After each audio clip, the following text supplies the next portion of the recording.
and the 6 Pro is easily the best phone I have used to date.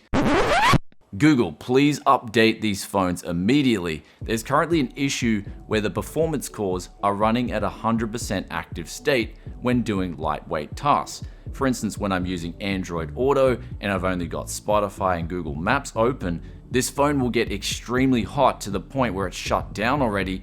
And in the long run, this could mean that the phones could potentially die early and the users will need to get them replaced. There's also some minor bugs where apps are semi-freezing, though with those issues aside, which I hope are patched very soon, this is the 6 Pro and the 6 Pro is easily the best phone I have used to date. Let's get into this review today, comparing both these phones against each other and their 4K video capabilities versus the main camera that I use here at Tech Yes City. This is the Canon R6 with a 15 to 35 f2.8 lens.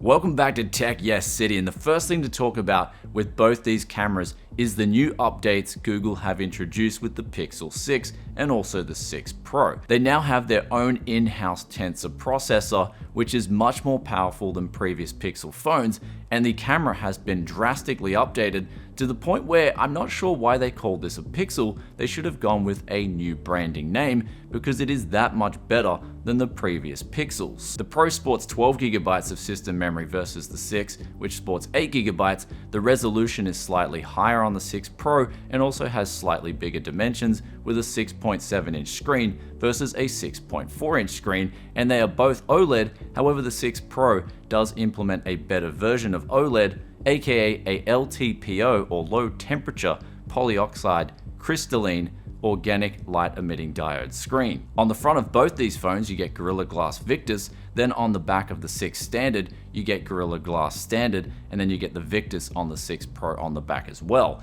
Now as for the cameras, on the 6 Pro and the 6 you get a 50 megapixel rear facing camera, but you also get on the 6 Pro an additional 48 megapixel telephoto 4x optical zoom sensor and lens. This is a big deal for me personally, and ultimately it's why I'm going to be recommending the 6 Pro over the 6. We're out in the field, especially during the day, you can get absolutely gorgeous recordings zoomed in from the 6 Pro versus the 6, which will then start to do what's known as a digital zoom, which essentially will degrade the image. There's also an 8 megapixel front-facing 1080p camera on the 6 versus a 4K 30fps of 11 megapixels on the 6 Pro. And the final main two differences is a slightly bigger battery on the 6 Pro and a 120Hz screen versus a 90Hz screen on the 6. But now it's time to finally compare these phones where I think the biggest appeal of the 6 and the 6 Pro exists, and that is the video capabilities. Here's where I went to an island for a day, and here's where I'm going to say if you're looking for a phone to take with you that is going to be reliable and get you amazing shots, especially during the day, the 6 Pro and also the 6 will deliver 110%. Here's where I'm going to show you guys some examples, pulling up the 6 versus the 6 Pro versus my Canon R6. Now, of course, when you're shooting with something like a DSLR, you're going to want to have the subject and the lighting situations a lot more different than just random daytime shooting. But this is where the appeal of the 6 and the 6 Pro come into place. The automatic HDR video capabilities make it so that you can pretty much get a very good shot at all hours of daytime light. And I do put an emphasis on daytime light, because when it comes to nighttime shooting, of course, the DSLR, the full frame R6 that I'm using here at my studio, is going to start getting a much better image. Though you may also notice when we pull up our favorite subject, an Australian kookaburra, that the bokeh, or essentially the out of focus blur on the Canon R6, and more importantly the lens attached to it, is a lot more beautiful than the 6 and the 6 Pro. And this simply has to do with the fact that this lens is massive compared to what they're putting in the 6 and the 6 Pro. You simply can't expect a phone that comes in a little over 200 grams to be able to do what a 1.2 kilogram professional DSLR will do. Though other features that really blew me away on both these phones was some of the new video modes and photo modes that exist. There's a motion mode where essentially it'll keep the static image in focus, and then it'll essentially take the moving objects and make them into this beautiful futuristic motion look. The X4 and X8 slow-mo modes, if you're especially in daytime shooting, will do a phenomenal job and even record audio while you are shooting your subjects. Though going back now to the nighttime shooting, here's where the 6 and the 6 Pro will do a phenomenal job at nighttime, providing you leave it on the standard 1x sensor.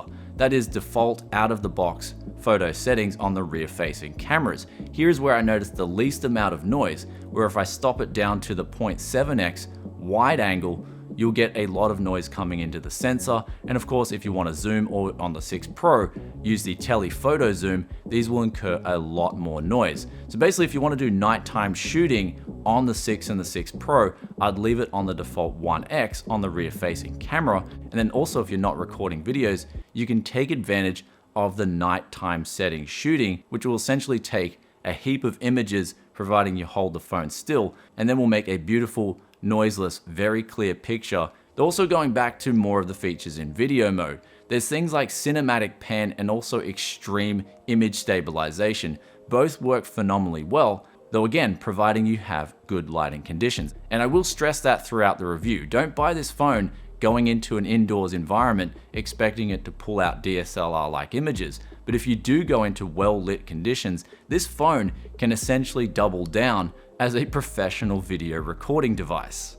Anyhow, with those video comparisons aside, both these phones carry a 2-year warranty and they both have Android 12 installed natively from the get-go, which has things like the inbuilt magic editing tool from the get-go, so you can edit out with AI processing things like annoying photo bombers. So let's go over some of the final points that I like about both these phones. You've got an optical fingerprint reader. The inbuilt speakers on both these give you surprisingly a very rich sound from the get-go, as well as the inbuilt mic sounding phenomenal if you are close up to the phone. So you're able to use this phone to make very good high quality 4K content, even in my opinion being able to run a whole YouTube channel from something like a phone. Though the final differences that I really liked about the phone is the advanced call spam detection, which lately I've been getting so many call spams every single day from people who just want to blatantly rip you off, and this gives you a warning so you can just delete and block the number straight away. They're both IP68 water and dust resistant, and they both carry sub 6mm wave 5G support.